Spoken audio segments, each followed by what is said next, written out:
This is the No More Wasted Days podcast, and we're your hosts, Sarah Kaufman Bradstreet and Heather PG. Grab your favorite NA drink and listen as we share vulnerable stories so you never feel alone on your alcohol-free journey. And gain insights from us as we break down our most used tips and strategies that have kept us alcohol-free.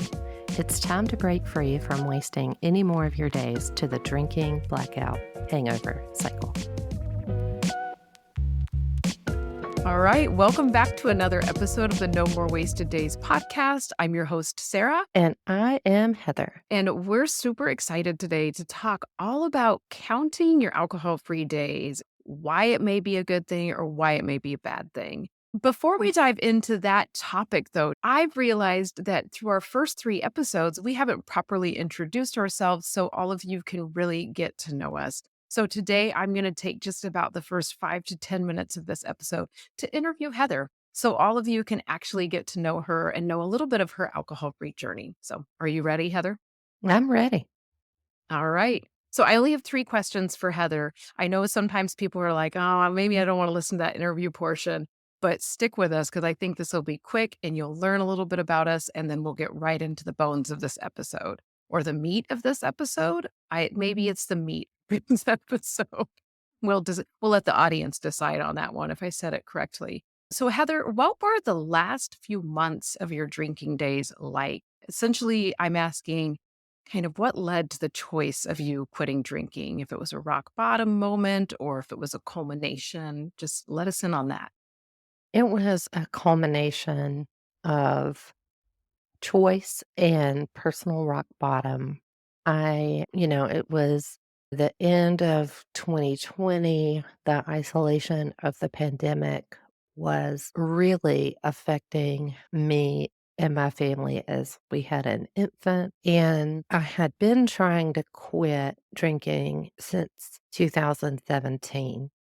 And, combined, like I said, with the isolation and the pandemic and the stressors of a newborn and working from home, all of those things led to my personal rock bottom. Kind of what that looked like for me was starting drinking earlier in the day, requiring more alcohol to, my tolerance had gotten really high, and just the depression, the anxiety, the marital issues, all of the things kind of came to a head at the end of 2020 and the beginning of 2021. And I found No More Wasted Days, I think in either December or January of 2021. I can't remember, but I don't remember doing it. But I'm very thankful that I did. And it took a couple of months of kind of reading what other people were posting in the big Facebook group and starting listening to some sober podcasts and reading some Quit Lit that finally on April 11th, You finally decided it was enough. So I have to ask, when you were in your drinking days and you were watching me, were you really annoyed by me? Or were you like, okay, this is helpful, this is inspiring me? Because I get one of two from people where they say, oh, when I was in my drinking days watching you, you just made me mad. So I won't be no, offended. no, you did not annoy me at all. I found you to be inspiring.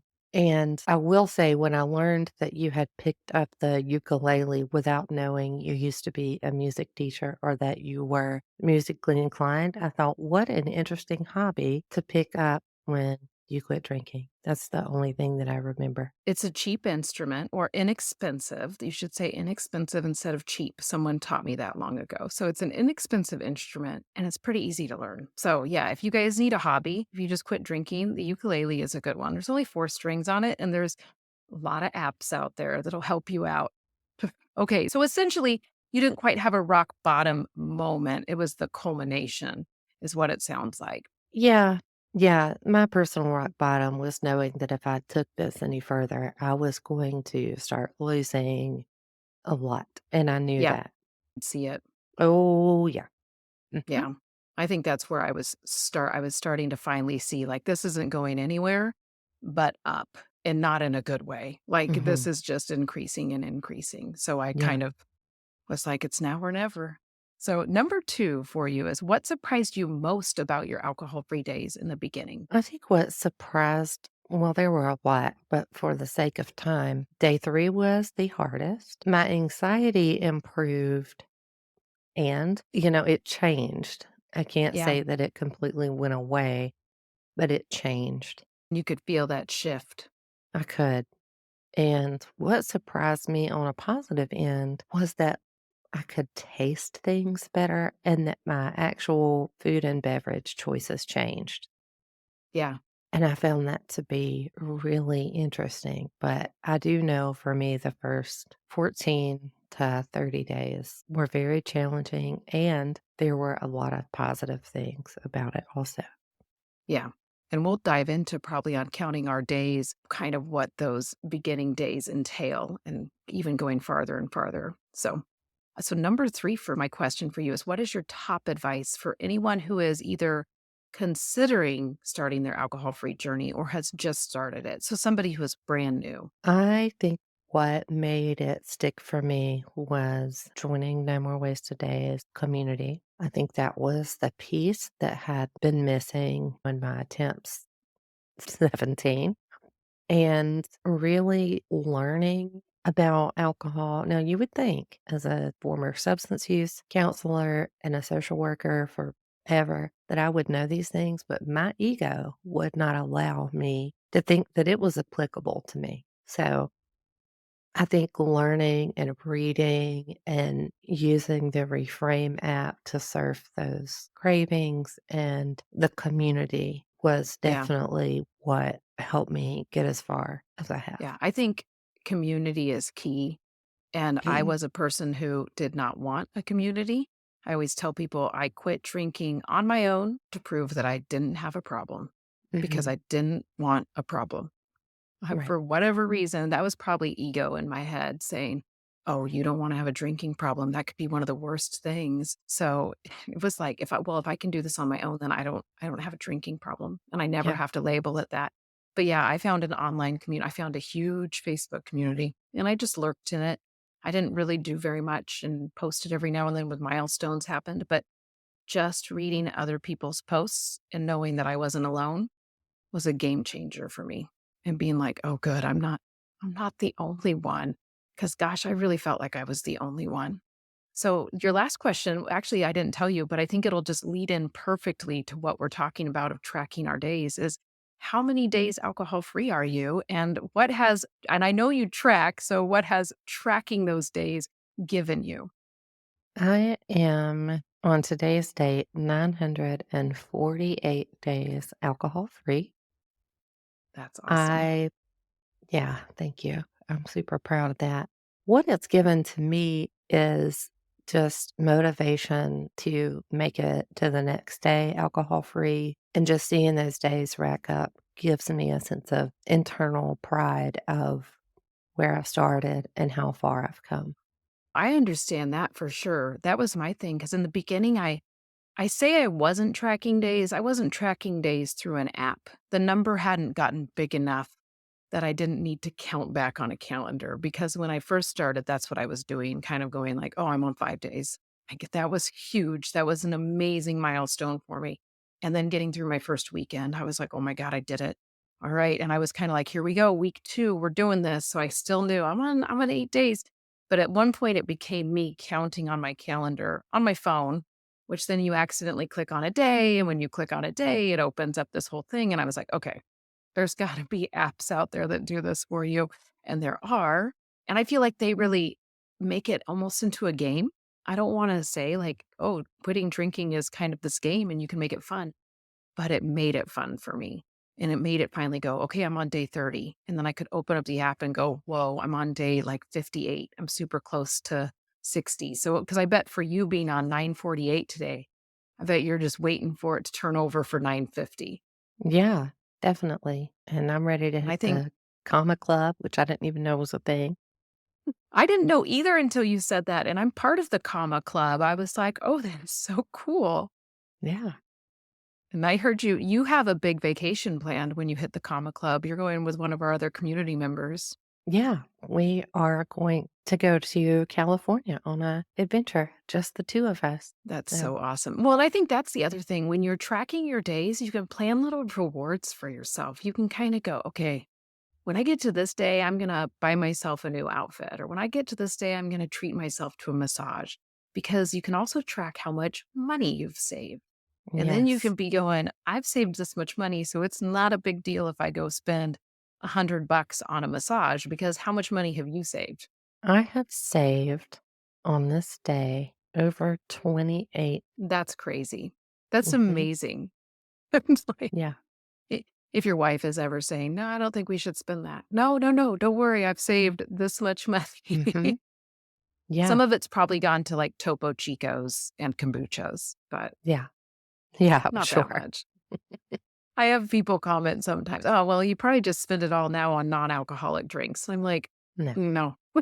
My non-alcoholic drinks do not cost me $30 a day or, do not impair me where I'm buying things online that I didn't need or want, or buying 2 of them, or having junk food delivered to the house, or, Yeah, so on and so there's forth. so many other things. And it's just like, oh my gosh. And besides tracking your days and your money, you've also tracked time saved, which Yeah, I love that. I need to plug into that.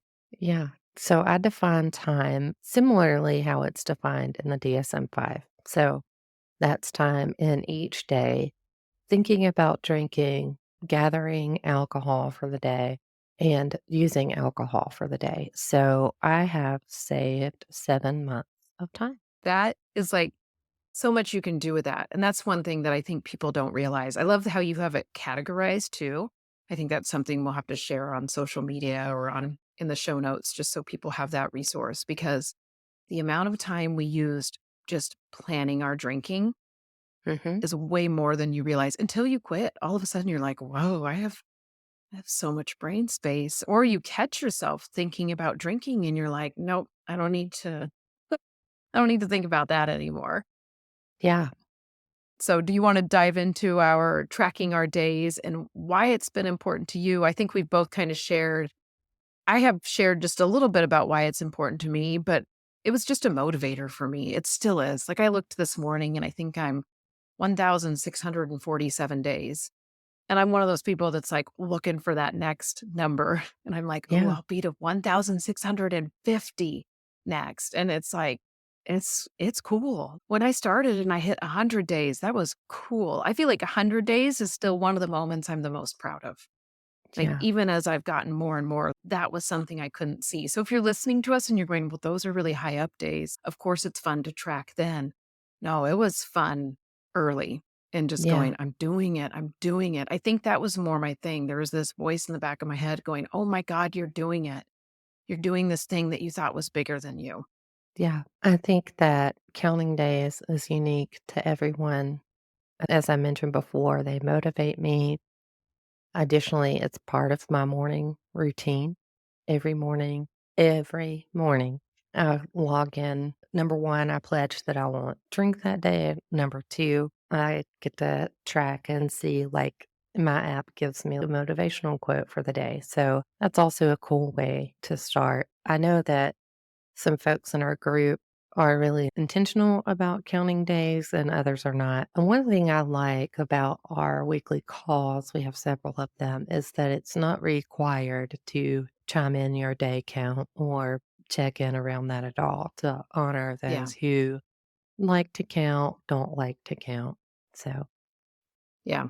I always appreciate, and I don't quite understand people who don't count their days. I'll be 100% honest, but if it works for you, then do it that way. That's what I always tell people. Like just because it works one way for Heather and I does not mean or Heather and me, somebody can correct me on that. If it works for us, but that doesn't work for you, then don't do it that way. I think one of the yeah, greatest pieces of advice if you're taking on quitting drinking is gather as much information as you can and use the information that helps you. yeah, Use the things that help you, use the strategies that you hear. If you go, that one, I think that'll work for me, then implement it and see. And if it does, keep it. But if you're like, okay, finding yourself looking at those days as a punishment, then maybe it doesn't work for you. That's okay. But for me, I was like, there is nothing that's going to make me go back to day zero. I decided early on that if I drank, I would go to day zero. One drink, two drinks, no, it didn't matter how much it was. I would go to day zero if I drank. And now I have drinking dreams. And that's one of the first things when I have a drinking dream where I go, oh my God, I'm like 1600 days alcohol free. And now I have to go to zero. And I'll Yeah. bargain with myself in the dream, like, maybe I could just say that I had a little speed bump. And I'm like, nope, this is the deal you made with yourself. And it's like you wake up from the dream, you're like, thank God. Yeah, for sure. And for those who are listening who are maybe this is your first hour into being alcohol free, know that that first hour and those first 24 hours are amazing and very, very hard. So when we Yeah. think about counting days, just know that those are you're doing great and The first those are ones the are the hardest. hardest. Mhm. Yeah. That's why when people say I'm only 3 days, I'm like, you have no idea. Those Yeah. 3 days are so hard. And Heather actually has a really cool chart, but before with that breaks down what happens in all of the days. And it's really cool because you can kind of go, oh, that is what's happening with me. And we're going to go through that. So if you're on a specific day in your journey, you can kind of go, oh, or you can save this episode, download it. So it's there to go listen to. So when you hit day 120, you can come back and listen and go, oh, yeah, that is where I am right now. That makes sense. But before we dive into that, Heather has mentioned a few times our community. If you're looking for a community of like minded people on an alcohol free journey or you're sober curious, check out the link in our description of this video or in the show notes because we have our Daymakers community. You can hop in there and you get access to our online community where you have access to us and all of the members 24/7, and it's off of social media. And we also do 8 weekly group coaching calls. So that's 8 per month, not 8 per week, but 8 per month that you can hop onto and actually talk with me or Heather, ask questions, and just find a lot of confidence in your journey. So check out that if you need it. And now we're going to dive back into talking about what happens in these days. So, Heather, do you want to take off on it and where you got this chart? Yeah. So I got this chart from one of my therapists when I first started my sober journey. It's certainly not one size fits all, but I think it can be very, very helpful. So, day 0 through 14, you're looking at the withdrawal phase. What a lot of folks commonly report that they experience anxiety, mood swings, irritability, vivid dreams, headaches, cramps, fatigue, anger, low impulse control. Now, what I want to really drive home here is it's very important to note that withdrawals are incredibly serious and can be life threatening, and you may need to get some medical attention. So please seek medical guidance from your medical provider. And Heather and I can't tell you if you're going to have withdrawals or not. I get Yeah, people asking me, how do I know if I'm going to get them?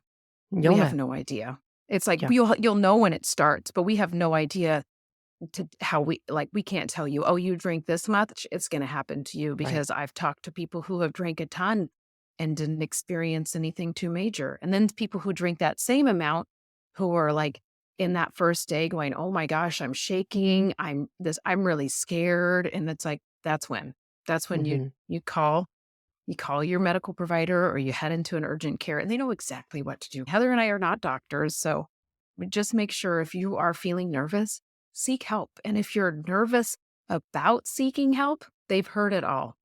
they're Hmm. not they're not going to be it's just not going to be a shameful thing. And another thing to think about too is there are medical options. I didn't use naltrexone, but if that feels like something that you want some medical assistance there, talk to your doctor about that too, because they can say these are the risks, these are the pros. So getting through those first 14 days, though, is the hardest, but it's key. So if you need help, don't feel like it's crazy to reach out. Yeah. I want to say one more thing about that. I've worked in the medical field for my entire career for the most part. And like Sarah said, there's not a lot of shame or judgment. There's not much that we haven't heard.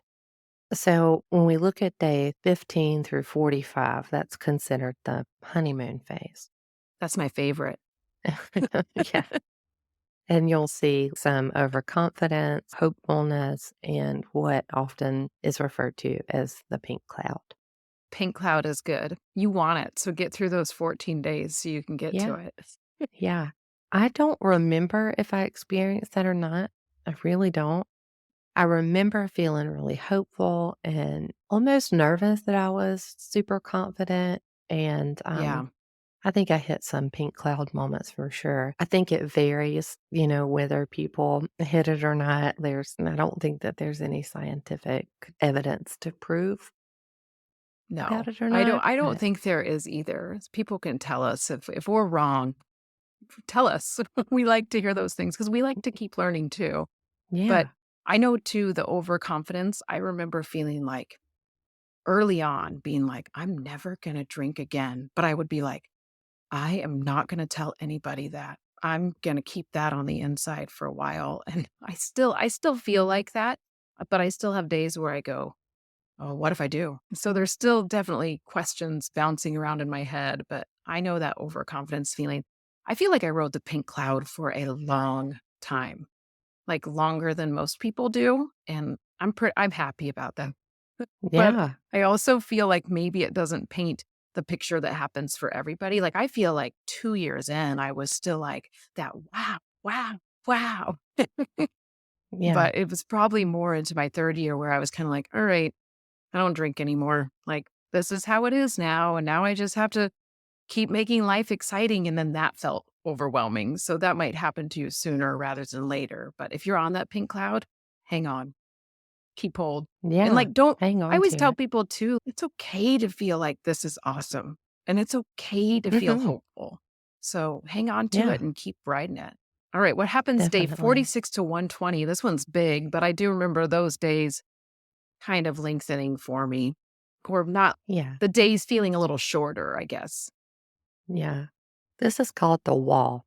This is when you'll experience some stinking thinking, some hopelessness, possibly some depression, some increased cravings, decrease in motivation, maybe some weight gain, and you're pretty high risk for relapse. So, one thing I always suggest to folks is work with your therapist or a coach who has experience with substance use counseling on a relapse prevention plan. And that is curtailed to your identified triggers, and what kind of plan A, B, and C that you can do when you are triggered. It is definitely designed for you and your identified triggers. And also at this point, from day 46 to 120, as really in any of the days, you want to be really mindful of transfer addiction to other substances. Mhm. Or if you use other substances, make sure that you're not going up in your use with those. And that is a very real thing. It's something that I had to be really careful of. I most certainly had a problem with drinking, and this is something that you really want to be mindful of and monitoring. And transfer addiction is real.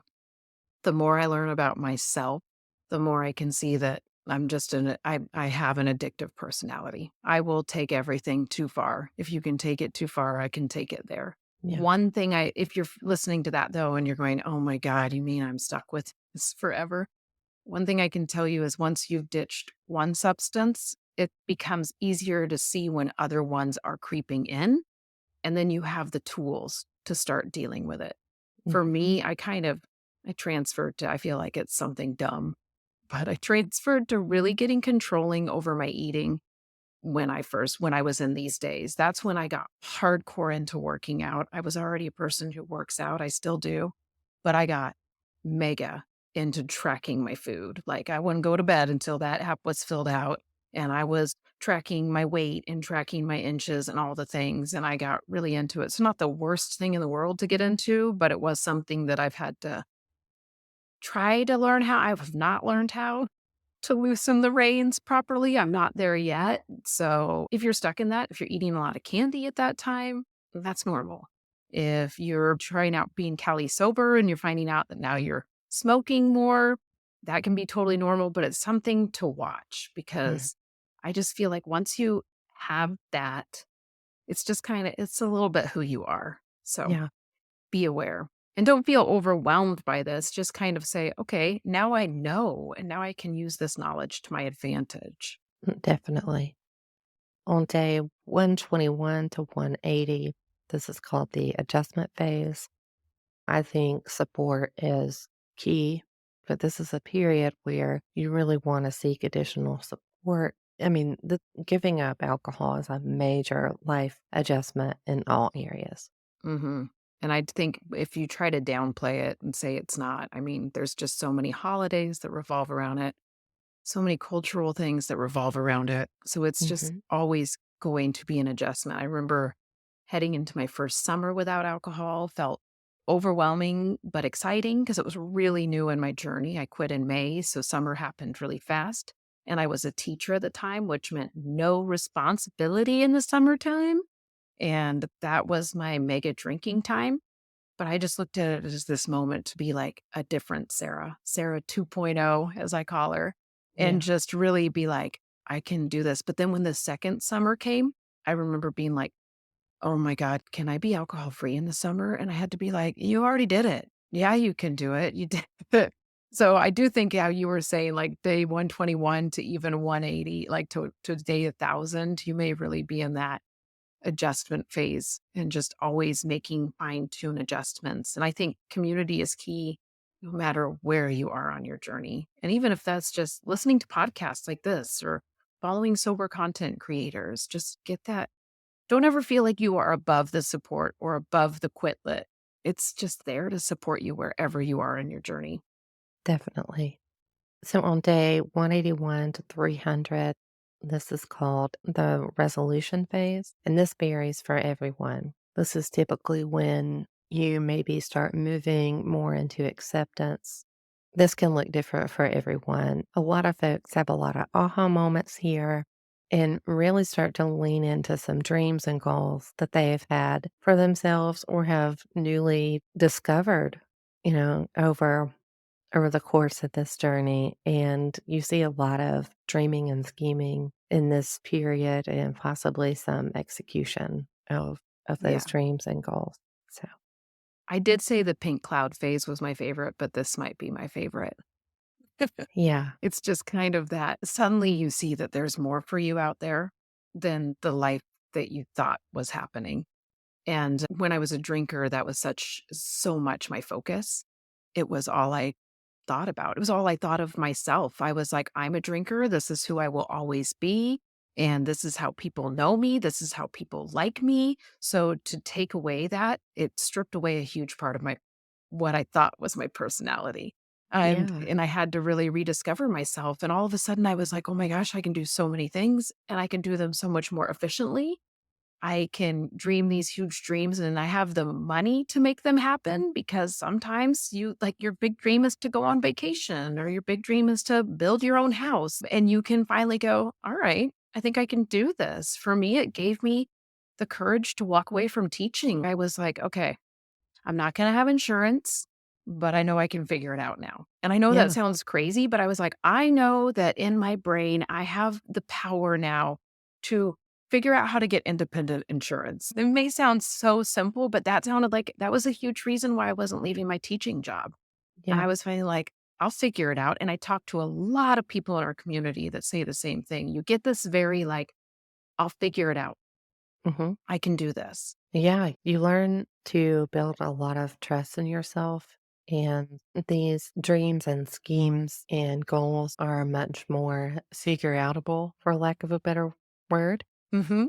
And, I had a unique set of circumstances with getting diagnosed at breast cancer about 100 days. So I hit this phase later, but I still was dreaming and scheming of what that next chapter looked like for me. So, Yeah, it's kind of something I talk about a lot in the Daymakers community and helping people find that you 2.0 and seeing mhm, yourself more than just alcohol. Because I remember even before you had your diagnosis, I think I did the call on you 2.0, and that's when you started being like, I can see myself in 30 days. I can see myself in 1 year, in 5 years, in 10 years. This is what I want.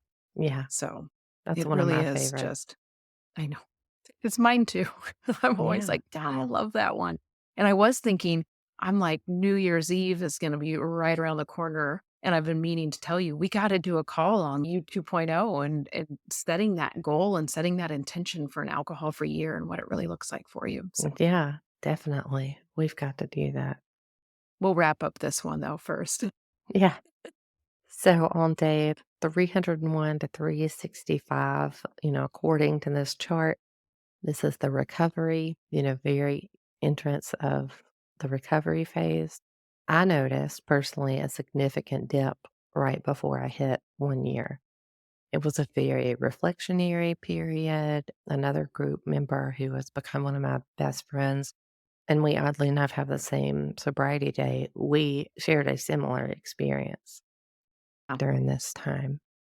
I hear from a lot of people that when you hit that 1 year, I remember hitting it and I was kind of like, so why didn't the parade march down the street for me? Where's the fireworks? Why didn't anybody throw me a party? And me and my husband have the same date because we quit together. I remember he could care less. I was like, happy 1 year. And he was kind of like, oh, yeah. And I was like, oh, yeah. Oh, yeah. What? No, what? This is huge. This is like Yeah, another birthday. Like, right. this is like a whole thing. Yeah, But, I was still on chemo when I hit year number 1, and I still wanted to thank the academy. I wanted to, like, right.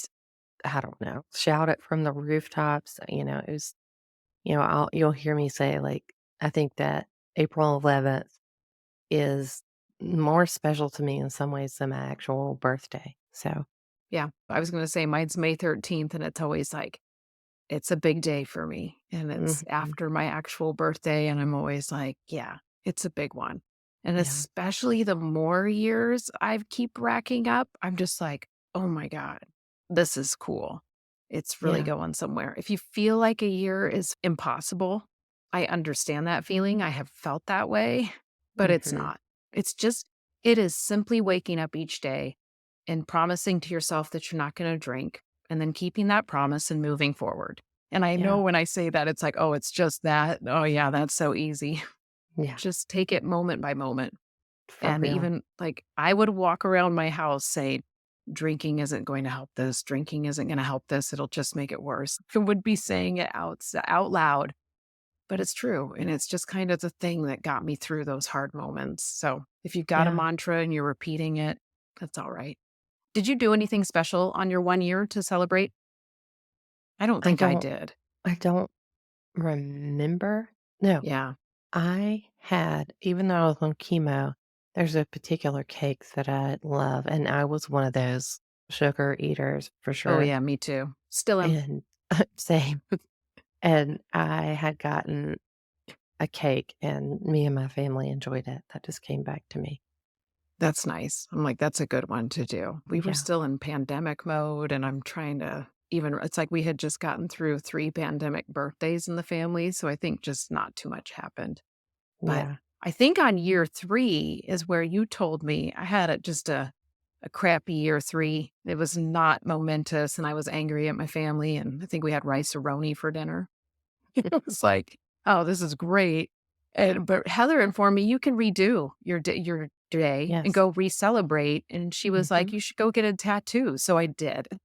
yeah, And I am a big supporter of that. That was one of my most favorite gifts to myself after quitting drinking. yeah. I think I've gotten, like, 4 tattoos since I quit. I have Yeah, maybe because you're 10 or saving all that 11. money. That's right, that's right. It's like, why not? That was my reasoning I wouldn't get one forever because I was like, "Oh, I'm not gonna spend that money on myself.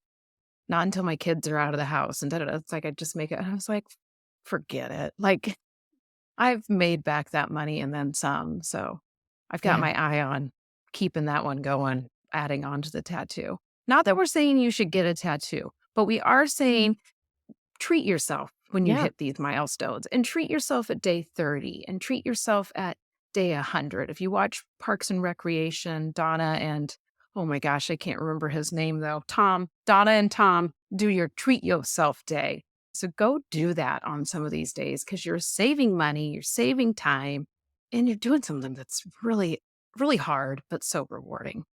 definitely. So Just to kind of wrap up the episode, it's uniquely your decision if you want to track days and money and time. Mhm. It when looking through or listening through the 0 to 365, the wave of things to experience, just remember that this is just a generalized timeline, and we'll make sure to post that in the show notes and on the No More Wasted Days Pod Instagram, and just try to get in community, like Sarah said, whether it's podcast, joining us with Daymakers, just take it Wherever you can serious. find that community. We're about to wrap this one up. If you guys haven't already, be sure to give us a 5-star review on the podcast because it helps boost us into that little podcast algorithm and more people can get this information then. And screenshot this, share it on your stories and tag us. We're no more wasted days.pod and you can share it there and we'll be able to see it. And tell us if you count your days. Let us Yeah, know. Go tell us on social media and just say like, "Oh, heck yeah, I count my days," and tell us what day you're on. So we would yeah, love to hear that. yeah, we will love that. Thank you all so much for listening. We appreciate it so much. Have a great rest of your day.